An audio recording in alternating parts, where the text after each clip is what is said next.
ચાલો આજે આપણે વ્રત ઉપવાસમાં ખાઈ શકાય તેવી ફરાળી રૂમાલી રોટલી બનાવીએ। આ રોટલી માત્ર 10 મિનિટમાં બનીને તૈયાર થઈ જાય છે અને ખાવામાં એકદમ ટેસ્ટી અને એકદમ સોફ્ટ બને છે।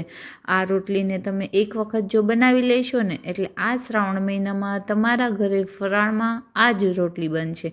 એટલી સોફ્ટ બને છે અને ખાવામાં ખૂબ જ ટેસ્ટી લાગે છે। તો આજની આ રેસિપી તમે શરૂ કરવાના પહેલાં જો તમે મારી ચેનલ પર પહેલી વાર હો ને તો મારી ચેનલને પહેલેથી જ સબસ્ક્રાઈબ કરી દેજો અને હા સાથે આજે આપણે ફરાળી ચટણી પણ બનાવવાની છે। તો ચાલો વિડીયો શરૂ કરીએ। તો એના માટે આપણે 1 બાઉલ જેટલા સાબુદાણા લઈ લેવાના છે। આજે આપણે રોટલીમાં આ સાબુદાણાને પલાળ્યા વગર જ રોટલી બનાવવાની છે એટલે આપણે એકદમ ઇઝીલી અને ફટાફટ બની જાય તેવું ફરાળ છે। તો ચાલો હવે આપણે એક પેનમાં સાબુદાણાને નાખી અને એને ધીમા ગેસ ઉપર 4 થી 5 મિનિટ માટે સારા એવા શેકી લેવાના છે। વધારે શેકવાના નથી અને એની દાજ ન પડે તેનું ધ્યાન રાખવાનું। હવે ગેસ બંધ કરી એને ઠંડુ થવા માટે છોડી દઈશું। ત્યાં સુધીમાં આપણે ફરાળી ચટણી બનાવી લઈએ।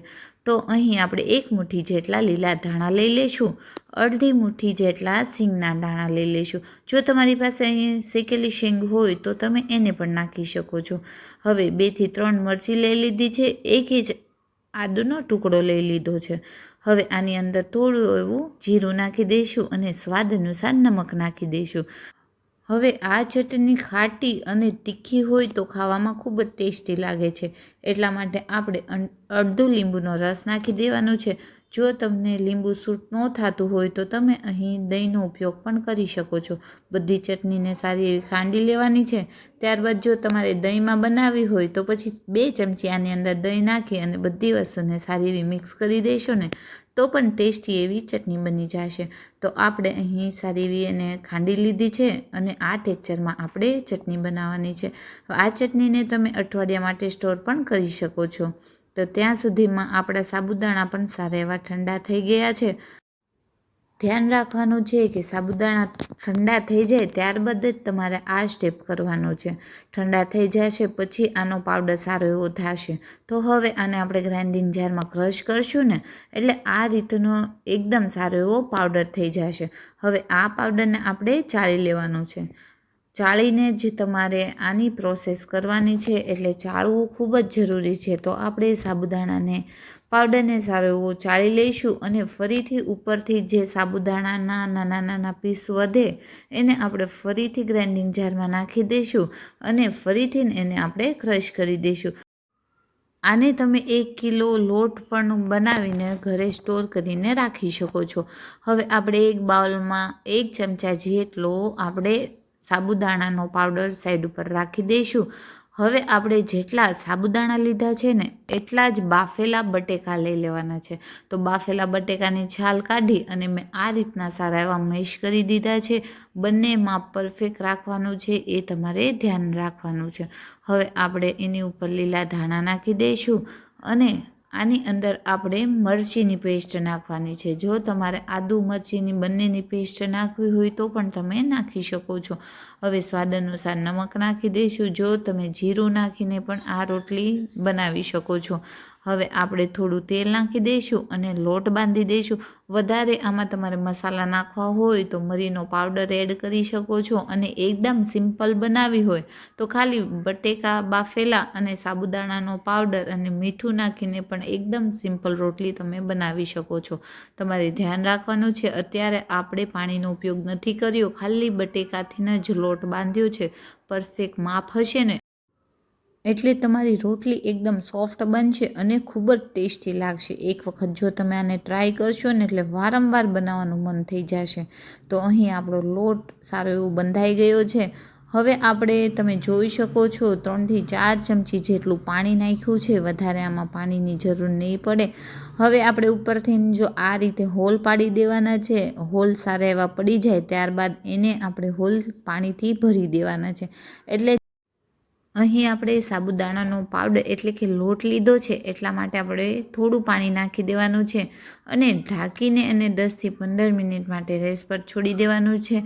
તમે જોઈ શકો છો 15 મિનિટ પછી આ રીતનો લોટ થઈ જશે. હવે આપણે આને 5 મિનિટ માટે સારો એવો મસળી લઈશું ને એટલે લોટ એકદમ સોફ્ટ થઈ જશે.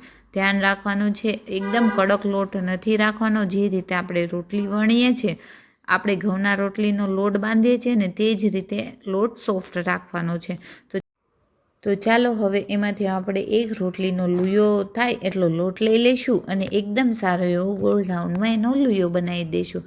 હવે જે આપણે બાઉલમાં સાબુદાણાનો લોટ રાખ્યો હતો ને તેની ફરતે આપણે લોટ લગાવી દઈશું.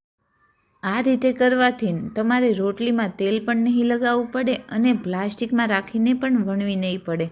આસાનીથી જે રીતે આપણે ઘઉંના લોટની રોટલી બનાવીએ છીએ અને વણીએ છીએ ને તે જ રીતે આપણે આ રોટલીને વણી લેવાની છે.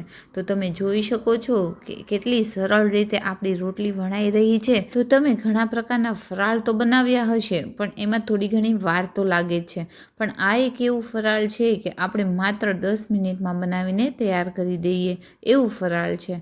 તો ચાલો હવે આપણે એક બાઉલ લઈ લઈશું, તેનાથી આપણે કટ કરી દઈશું એટલે એક સરખી આપણી બધી જ રોટલી બને. તો આ રીતે હલકો પ્રેસ કરી હલકે હાથે બાઉલને ઉપર લઈ લેશો ને એટલે રોટલી એકદમ પરફેક્ટ ગોળ અને એકદમ પતલી એવી આપણી રોટલી થઈ જશે. તો ચાલો હવે એને આપણે શેકી લઈએ. તો મીડિયમ ગેસ ઉપર એને આપણે શેકવાની છે.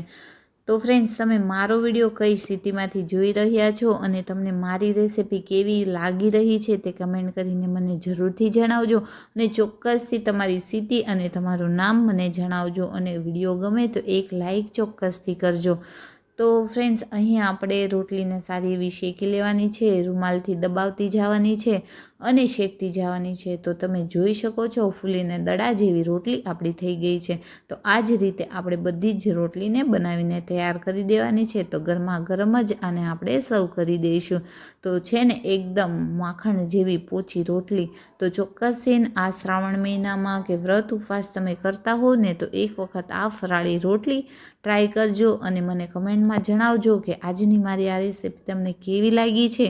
તમને મારા વિડીયો ગમતા હોય તો વિડીયોની નીચે નોટિફિકેશન ઓન કરી દેજો, જેનાથી મારો વિડીયો તમારા સુધી પહેલો પહોંચે. આ રોટલીને આપણે દહીં અને ફરાળી લીલી ચટણી સાથે સર્વ કરી દઈશું.